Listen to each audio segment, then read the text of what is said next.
Welcome back. So I'm going to kick off a new build today, and this one is going to be just a little bit different, and I blame my buddy Shep because I told him next time I walk into Hobby Lobby and they have a 40% off sale, I was grabbing this. Now, I have heard that their Star Wars line of models is really cool, and I mean, we are still talking about Bandai here, so curiosity really just has kind of got the better of me. I want to see what's the instructions look like, the parts, how's the assembly go, just how does this compare to a Gundam? I mean, are we talking Gundam just Star Wars? I don't know. We'll find out. So we'll follow kind of the usual model. We'll come over to the bench. We'll do a unbox on it. I'm sure I'll have my usual time lapse. We'll do a reveal and then wrap up with my thoughts and conclusions on the build and the model. So let's head over to the bench. Okay, so here we are on the workbench. Let's see what we got here. So we have got, let's see, 1, 2, 3, 4, 5, 6 trees. It looks like probably a display. A very small number of sticky style decals. Really looks very similar to like a high grade kit. Instructions pretty much follows the same. We're looking at what, 10, so probably 8 pages or so worth of actual instructions. So yeah, not far off of what I would expect of kind of a high grade model. So we'll do the assembly and then we'll come back and see what things look like.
Okay, so we got our final model built. Let's take a look and see what things look like.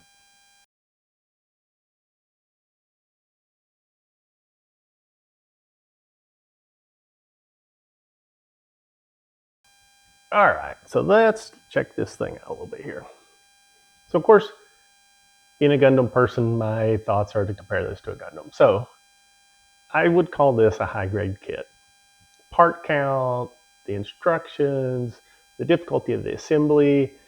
I mean, even some of the fit and finish, it's like there's a few panels that are kind of loose, a couple of parts that didn't quite fit the way you would expect. All kind of put me in the end of a high grade. The details, though, are definitely like master grade level. I'll have to like overlay some pictures of some of the details for you to really get an idea, because it's just insane and a little frustrating actually, because like inside this little cockpit is a couple of guys and a couple of consoles and a command console and a bulkhead and all this other stuff that you then put this on and completely cover up. That's a little frustrating really, when you have that much detail and you can't see it. It gets frustrating for me. We'll kind of talk about the AT-AT in the room here. This thing is gray. I mean, just gray. There were maybe 2 parts in the kit that were not gray, because they're like action little parts for here that you can do to make it look like it's firing lasers. And I know the Star Wars universe has a very flat, drab color palette, and this is definitely what it's supposed to be. But coming from a Gundam world, right, I like my yellows and my blues and my reds and all those fun things. So for me, kind of the color difference is kind of got me. The interesting thing here is they're on the same scale. I don't want to start any Star Wars Gundam feuds, but I think I know who would win this one. But anyway, the instructions on it are pretty straightforward. A couple of spots, a little weird. There's some leg panels like right here, and obviously 4 legs, but there's 12 of them in the instructions. And I think it probably comes down to, if you actually go look at like the movie, how this knee joint is articulated controls, you could see kind of these pistons might be in different spots. So I think the idea would be like, however you were going to display it, you would make these panels kind of line up with the articulation. I think the instructions don't really do anything there. So that's just kind of my thoughts on it. So of course the question is, would I do another one? No, I won't. I'm just not that big of a Star Wars person. It was fun. I was really curious to see how it was like. Glad I did it. And if you're a Star Wars person that likes to model, I think you would love this thing. And honestly, if you can go from this to kind of this look, then, you know, please post a picture of that, because I would want to talk to you about some of the skills you have as far as coloring and painting and aging and weathering and all those fun things. But yeah, that pretty much wraps it up. Anyway, leave me comments, feedback. Always looking for bigger and better ways to do things. Thanks for watching.